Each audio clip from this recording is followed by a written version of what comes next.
of the NBFC sector. This much I wanted to first share, and there's a small reaction to the other comments which first is about the shadow bankings there and their implication for the financial stability elsewhere. The three major points which normally gets discussed. One is about the convergence, and then the ring fencing, and the securitization related.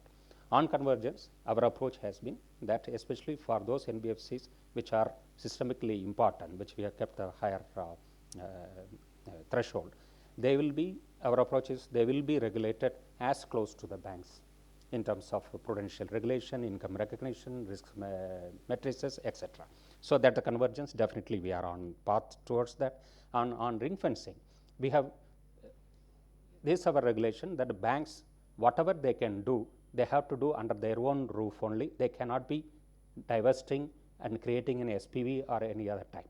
They cannot have a subsidiary for undertaking a business which they themselves can, they have been authorized. So that way we ring fence. There is one type of ring fencing. Other type of ring fencing is that the NBFCs cannot accept public deposits. No more public deposits we permit. So that is another kind of ring fencing we have all along we have been. It's not nothing new post 2008. It has been there.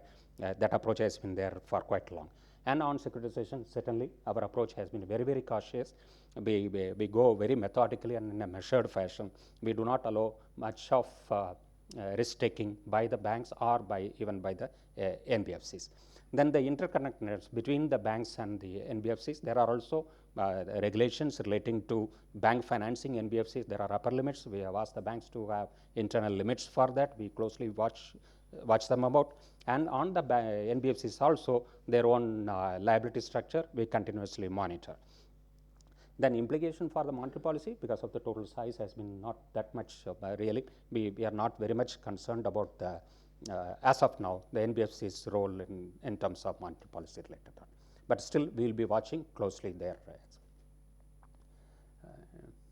That's it. That much will be my initial comments. I'll be happy to answer any clarifications and other questions that you may have. Thank you very much for your attention.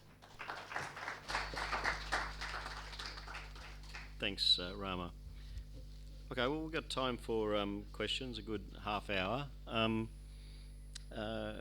think there were a few challenges along the way to some G20 challenges which we can come back to, but there's some domestic and some international issues there, so I'll just throw the floor open and we'll go from there.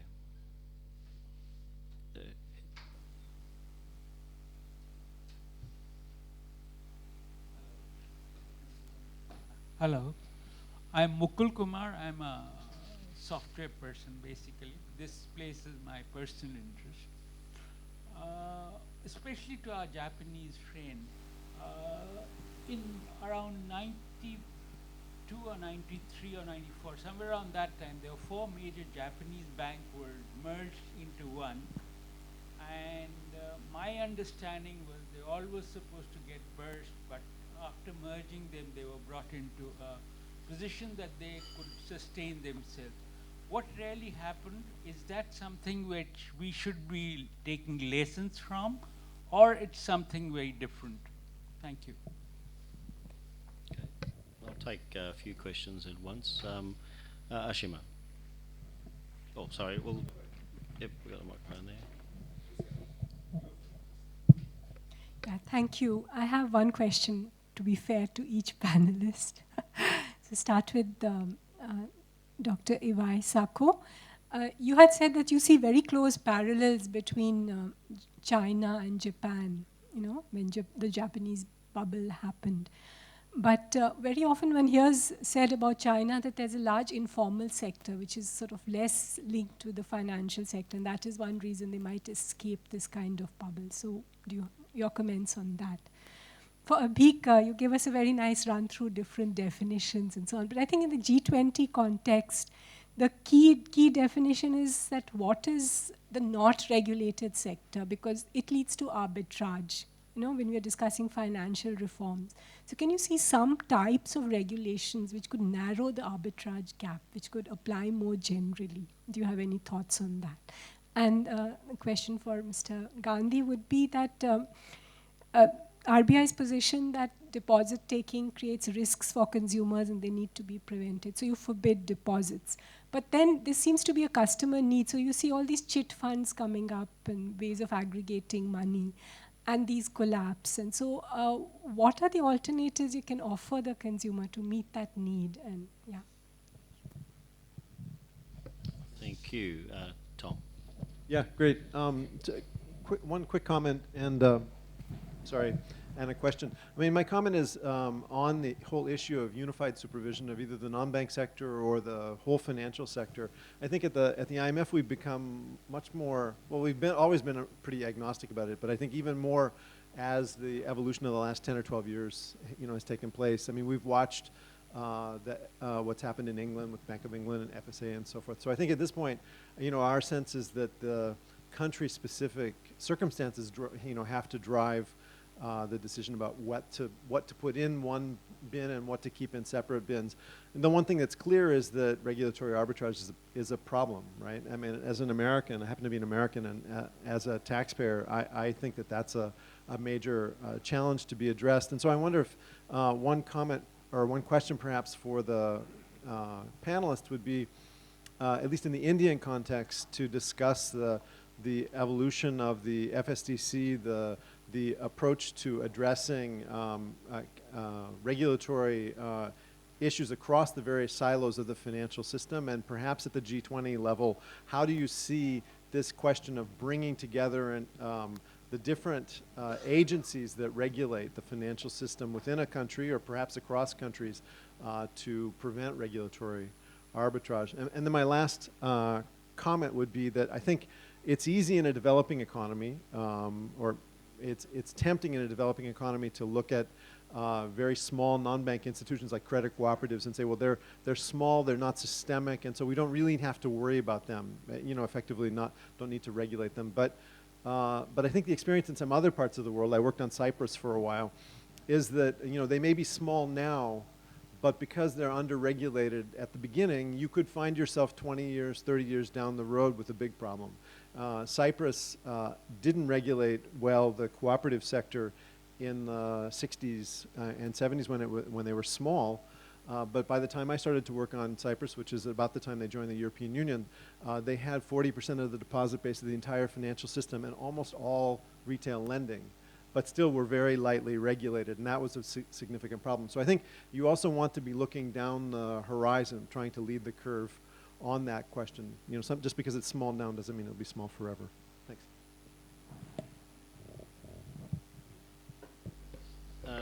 Okay, I might start with Iwasaka-san. There was a direct question on some of Japanese experience, but feel free if there was another comment you wanted to make on the later questions. Oh, okay, about the bank mergers. Well, basically the Japanese bank mergers is along the trend that the bank mergers around the world, even in the United States or Europe, there are a bunch of bank mergers. And all those bank mergers took in very different time period. There are 92 and 94 bank mergers, but there are some later bank mergers in sort of response to rescue troubled banks by larger, safer banks. So I don't think there is any particular lesson that we can learn from bank mergers. And the problem for us is that we now have only 3 so-called mega banks, and kind of the banking sector is sort of monopolistic competition, and we don't know how many banks how many number of banks is appropriate for the one country, because we have more number of car companies than banks, international banks in Japan right now. And Chinese informal sector, I have to confess that I really don't know. I haven't a good idea about the Chinese informal sector, because as I said in my presentation, that all my resource about the Chinese current situation is sort of indirect. So I lead some Japanese commentators on Chinese economy, or some translation of Chinese economists, and also Chinese economists right is that there is a problem, but you'll be all right, you'll be safe. And you know, we all know that it's very difficult to extract any precise information about what's going on in China. Yeah, I mean, I think that last point's true. The surprising thing is how much air's gone out of that in the last year without the large failures. So there's sort of a sense that the authorities, in their own way, seem to get onto the issue just as it was becoming the sort of scale that really makes, for example, large iron ore exporters to China nervous. So that's been one of those developments that's it's something to keep a good eye on, I think. I think if we could go to you, Abik, to comment on some of the questions that are really the arbitrage gap one, I think was directed to you, but again, you might have comments on others. No, on the arbitrage gap one, I guess the convergence approach towards shadow banks and non-banks is an example of how you can close the arbitrage gap, and you can, stop somewhere, which is what we've done with our NBFCs, that we've sort of taken them close to sort of the banking regulatory structure, but stopped short of, for instance, having CRR or SLR regulations for deposit-taking NBFCs. Or you might, in terms of the philosophy of regulation, move towards the ring fencing thing, where you have completely different, regulatory structures, right? But you prevent any kind of arbitrage by having, separating one set of institutions that come under one specific, code of regulations from the other entirely through prudential norms, which is exactly what the PRA is trying to do in the UK. So I guess it all depends on the question of how much regulatory arbitrage is desirable. Should you do away entirely with regulatory arbitrage? I don't know. I mean, the word arbitrage, again, it's you need differential regulation. I think with large differences in risk and so on. So that might seem like regulatory arbitrage at times, but I think it's perhaps the optimal and most efficient response to the difference in a risk of borrower types. Rama, there were a couple of questions to you, and certainly ones that you'd have a view on too, like the arbitrage gap issue would be something I'm sure, while it wasn't directed to you, you'd have a view on. So if you could respond on unified supervision and such. Thank you. All the three questions I would like to comment. First, of course, the direct question relating to the deposit taking, the alternatives for the ordinary public. If we have prevented deposit taking by the NBFCs, and if only banks are the authorized institutions, then the public are pushed into entities who are not so regulated, very risky. That's a question I would ask for. Yes, that is a danger, definitely be recognized, and that's why our approach has been towards financial inclusion. Why people are pushed into unregulated entities for entrusting their savings? Because they do not have an opportunity for savings, secured savings in nearby locations to their habitat. So that's why the financial inclusion, if regulated entities would be able to approach the general public in their places of their own places, then to that extent we should be able to offer very highly secured modes of savings. That's why the financial inclusion. That's one part of the story. The other thing is that why still people will be attracted towards this kind of unregulated, unsecured but attractive modes of savings. That is primarily because of the greed. Why? because these people advertise that within 1 year the monies will be doubled, that kind of super returns possibilities that attach them. So that means that financial literacy will have to go along with the financial inclusion as well. That's why our approach is both are parallelly we are addressing financial inclusion and financial literacy. People should be able to question when somebody is offering high returns, whether it is possible or not. That natural question should come in their mind. The moment we are able to create such questions in the minds of ordinary public, we would have achieved our purpose, that they will put in their money only in a very secured way of investing. So that's what the approach has been, both towards financial inclusion and financial literacy. With this, we should be able to gain that. Then about the arbitrage between different type of entities. So long as there are different type of entities, arbitraging will be there, that we do recognize. It is a package. Banks are regulated under one set of regulations, and NBFCs are regulated by another set of regulations. And one can always find one particular feature of the enablement or the privilege or the responsibility that has been assigned on either on this side or that side. On that basis, there will definitely be arbitraging advantage between the two groups. But if you look at it as a full package of the responsibilities assigned to the banks or the privileges assigned to the banks vis-a-vis the other regulated entities like NBFCs, well, there will be a clear distinction, and that pick and choose, cherry picking type of questions, on that basis arbitraging is possible, that we have to accept only, it will be there. So we would not like a backdoor method of doing the things. That is where regulation has always been alert to finding out if we have put certain regulations on the banks and the corresponding regulations are not there on the NBFCs, and NBFCs are taking extra undue advantage of that, then we make corrections towards that, or vice versa. So that's the approach we will continue to have.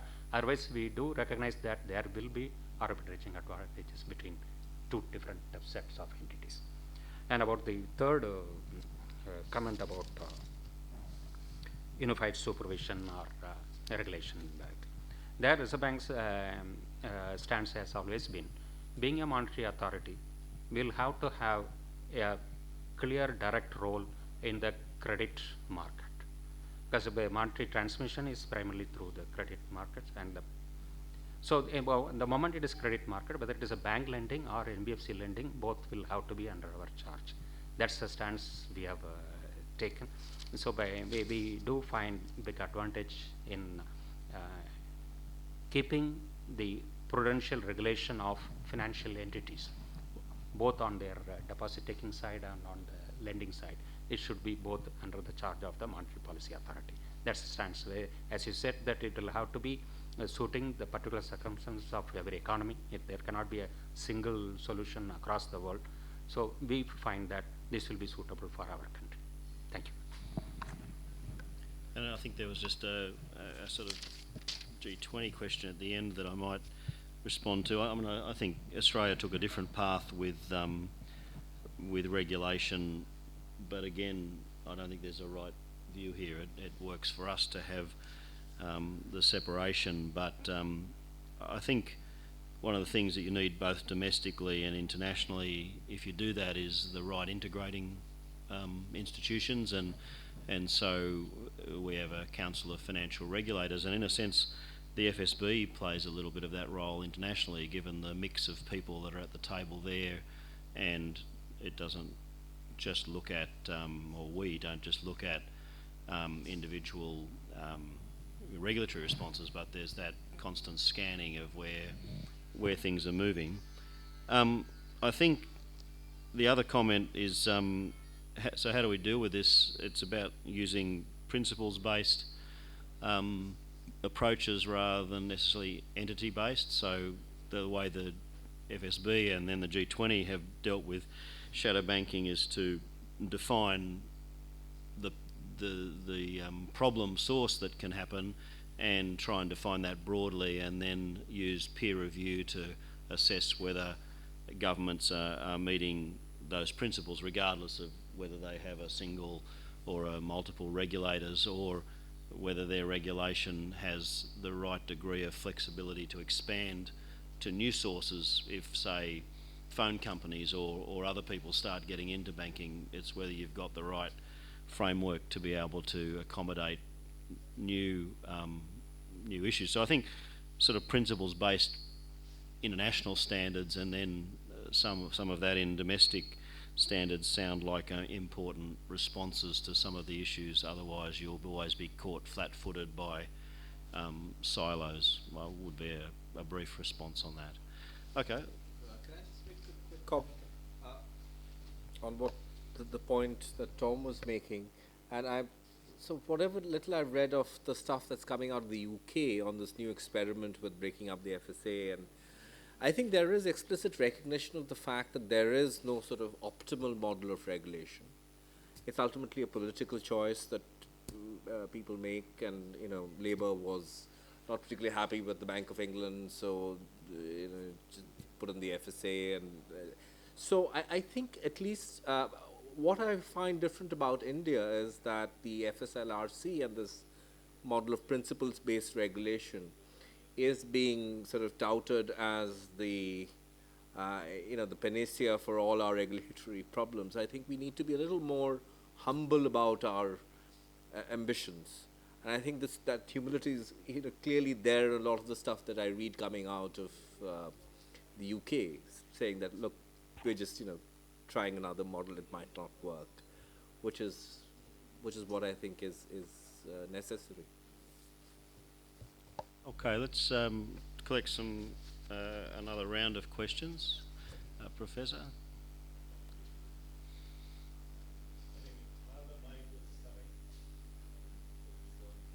I think... No. Thank you very much. I'm Manpal from Delhi University. My question is related to first speaker, my friend from Japan. I think he has given very wonderful,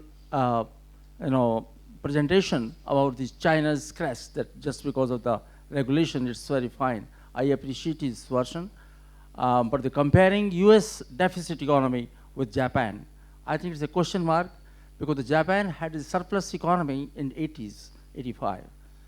But you are saying there's a large number of NPAs were there. It's a wonderful system. When you are having the surplus economy, the leading economy, and on the other hand, you are showing this large number of NPAs.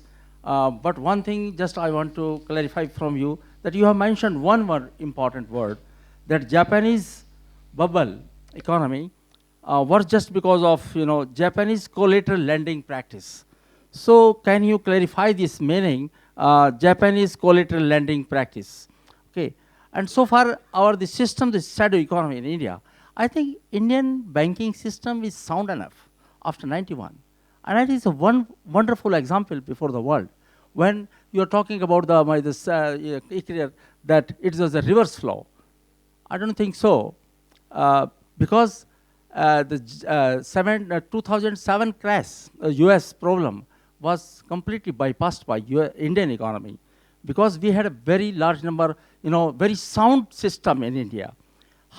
Large CRAR. I think it's one of the very wonderful examples that Kotak Mahindra and other banking system are having a 16 to 17% transparency, and the complete soundness of the Indian banking system. So I don't think so. Again, we should move towards the regulation and the shadow banking. Indian banking is still a sufficient one.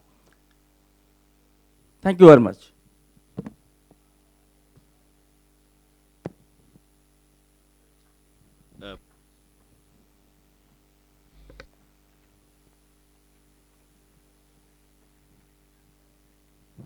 Thank you. The topic is about shadow banking and the dangers it poses as opposed to nation states and to the global financial system. When we say banking here, I think what is meant is the financial sector, not just banks, because you divide up the financial sector into banks, capital markets, pensions, and insurance. And obviously there is overlap. Perhaps what we're talking about is risk arbitrage, regulatory arbitrage, that people might engage in, or outright criminality. The last is easier to understand because Bernie made off, he made off with several billions. So that's outright criminality. Now that's a little easier to handle in terms of understanding. It might be more difficult practically to handle outright criminality, particularly if there are political economy considerations. But let's take the other two. Regulatory arbitrage, that is,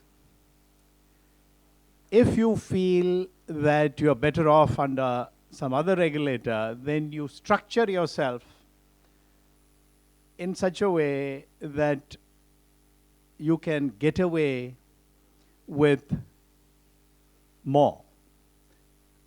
Or to be specific, get away with less capital. Ultimately, it's some kind of regulatory capital that you're being asked to hold, and you hold less by structuring yourself out of these four components: banks, some entity which is regulated by the capital markets regulator, an insurance company, or a pensions-related entity.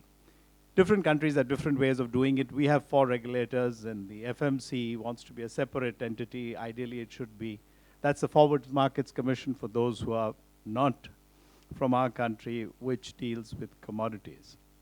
So my comment is to all the panelists and also to Barry in terms of what G20 will think about this. Because when we say shadow, it has a negative connotation. What are we talking about? Are we talking about risk arbitrage? Well, risk arbitrage is legitimate. But what kind of, India is coming to India. Corporates have 10, 20, 50, 100 NBFCs. Obviously, something is going on over here, which is beyond just risk and regulatory arbitrage, maybe verging on criminality. But you mask it in ways that it becomes difficult to find.